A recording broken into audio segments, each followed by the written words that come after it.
જ્યારે આપણે બહાર ફરવા જઈએ છીએ ત્યારે ચાટ જોઈને આપણું મન લલચાઈ જતું હોય છે, પરંતુ આપણને બહારની ચોખ્ખાઈની ચિંતા હોય છે. Hello everyone, welcome to Mudrika's cook. આજે હું તમારી સાથે શેર કરીશ બહારની ચોખ્ખાઈ અને ક્વોલિટીની ચિંતા હોય એટલા માટે આજે આપણે ઘરે જ કટોરીમાંથી કટોરી ચાટ બનાવીશું.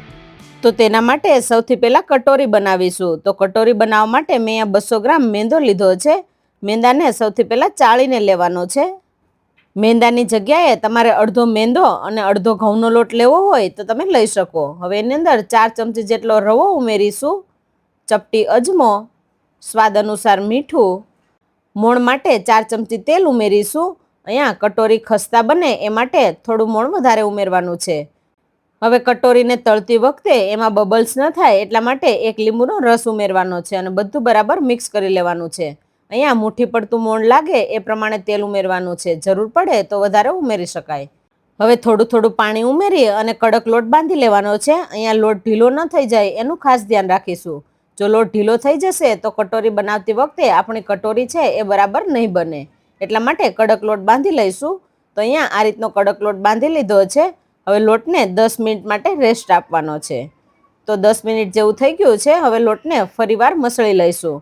તો લોટને અહીંયા મસળી લીધો છે. હવે એમાંથી એક નાની રોટલી બને એ રીતનો લુઓ લઈશું. તો આ રીતનો લુઓ લઈ અને બંને હાથેથી પ્રેસ કરી અને આ રીતે ગોળ કરી લઈશું. હવે આમાંથી નાની રોટલી વણી લઈશું. અહીંયા આપણે લોટ કડક રાખેલો છે એટલે વણતી વખતે કોરા લોટની જરૂર નહીં પડે. તો આ રીતે મીડિયમ થીક એવી નાની રોટલી વણી લેવાની છે. હવે કટોરી ફૂલે નહીં એ માટે કાંટાની મદદથી આ રીતે કાણા કરી લઈશું, એટલે કટોરી છે એ તળતી વખતે ફૂલે નહીં. હવે નાની કટોરી બનાવવા માટે મેં આ રીતની નાની વાટકી લીધી છે. એના પર આ રોટલી રાખી દઈશું. તમારે જે પ્રમાણે કટોરી બનાવી હોય એ પ્રમાણે તમે વાટકી રાખી શકો. હવે ઉપર આ રીતે રોટલી રાખી અને આ રીતે પ્રેસ કરી લઈશું. તો હાથની મદદથી બંને બાજુથી આ રીતે પ્રેસ કરી લેવાનું છે. તળતી વખતે વાટકી નીકળી જાય એ પ્રમાણે પ્રેસ કરવાનું છે. હવે વધારાનો લોટ કાઢી લઈશું અને ફરી પાછું આ રીતે હાથેથી પ્રેસ કરી લઈશું. અહીંયા આપણે કડક લોટ રાખેલો છે એટલે કટોરીની અંદરથી વાટકી આસાનીથી નીકળી જશે. હવે તળવા માટે તેલ ગરમ મૂકી દઈશું. તેલ નોર્મલ ગરમ થાય એટલે એની અંદર થોડું તેલ ભરી અને વાટકીને રાખી દઈશું. બધી બાજુ બરાબર તળાઈ જાય એ રીતે આપણે વાટકીને ફેરવતા જવાની છે. અહીંયા ગેસની ફ્લેમ લો ટુ મીડિયમ રાખી અને બધી કટોરીને તળી લેવાની છે. જો તેલ વધારે ગરમ હશે તો કટોરીમાં બબલ્સ થશે અને કટોરી પોચી રહેશે, બહારથી ક્રિસ્પી નહીં થાય. એટલા માટે ગેસની ફ્લેમ લો ટુ મીડિયમ રાખી અને આ રીતે બધી કટોરીને ગોલ્ડન બ્રાઉન થાય ત્યાં સુધી તળી લેવાની છે. તળાઈ જાય એટલે કટોરીને ઊંધી કરી અને કાઢી લઈશું, એટલે એમાંથી બધું તેલ છે એ નીકળી જાય. તો આ રીતે બધી કટોરીને તળી લેવાની છે. આ રીતે બનાવશો એટલે જરા પણ તેલવાળી નહીં બને. હવે એક પેનની અંદર 1 ચમચો તેલ ઉમેરીશું. તેલ ગરમ થાય એટલે મેં અહીંયા 4 મરચીના ટુકડા કરીને રાખેલા છે એ ઉમેરીશું.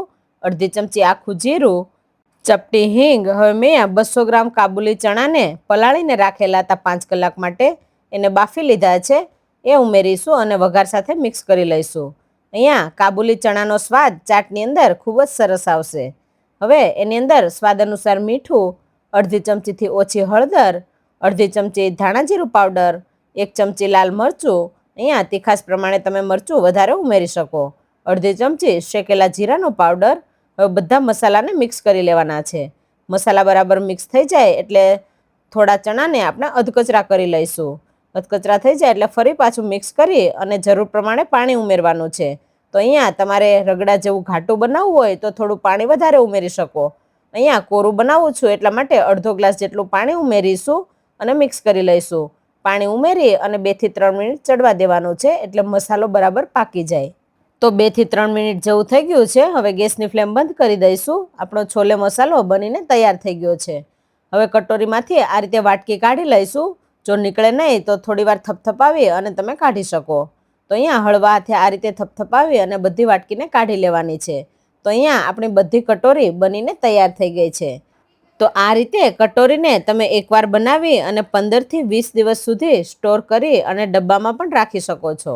આપણે આપણા પરિવાર કે બાળકો માટે કંઈક હેલ્ધી વાનગી બનાવીએ ત્યારે એની ખુશી કંઈક અલગ જ હોય છે. હવે કટોરી ચાટ બનાવવા માટે કટોરીની અંદર છોલે મસાલો ઉમેરીશું. બાફેલા બટાકાના ટુકડા ઉમેરવાના છે. ઉપરથી ઝીણી સમારેલી ડુંગળી, ઝીણા સમારેલા ટમેટાં, તમને જે પ્રમાણે ભાવે એ પ્રમાણે આ બધી વસ્તુ ઉમેરી શકો. હવે મેં અહીંયા મીઠું દહીં બનાવીને લીધું છે, એ ઉમેરીશું. દહીંની અંદર સાકર ઉમેરી અને ફેટી લીધેલું છે. હવે કોથમીર અને ફુદીનાની તીખી ચટણી ઉમેરવાની છે. આ ચટણીથી ચાટનો ટેસ્ટ એકદમ જોરદાર આવે છે. હવે ખજૂર આંબલીની ખાટી મીઠી ચટણી ઉમેરીશું. ઉપરથી દાલમઠ ઉમેરવાના છે. દાલમઠનો ટેસ્ટ કટોરીની અંદર ખૂબ જ સરસ આવે છે. એકવાર તમે આ દાલમઠ ઉમેરશો તો વારંવાર એ જ ઉમેરવાનું મન થશે. હવે ઉપરથી ઝીણી સેવ ઉમેરવાની છે, તો મેં અહીંયા તીખી સેવ લીધી છે, એ ઉમેરી દઈશું. ફરીથી મીઠું દહીં ઉમેરીશું, તીખી ચટણી અને મેં અહીંયા બીટની સ્લાઇસ કરીને લીધી છે, એ ઉમેરીશું. ઉપરથી ઝીણી સમારેલી કોથમીર અને ચાટ મસાલો ઉમેરીશું. તો બનીને તૈયાર છે ચટપટી અને શાહી કટોરી ચાટ. તમે જોઈ શકો છો કે આ કટોરી કેટલી ક્રિસ્પી બની છે અને અંદર ભરેલું ફિલિંગ કેટલું કલરફુલ લાગે છે. આ એક એવી વાનગી છે જેમાં તમને તીખો, ખાટો અને મીઠો એમ બધા જ સ્વાદ એકસાથે મળશે. અને હા, આપણી ઘરે બનાવેલી કટોરીનો ક્રંચ છે એ તો આ ચાટની મજા બમણી જ કરી દેશે.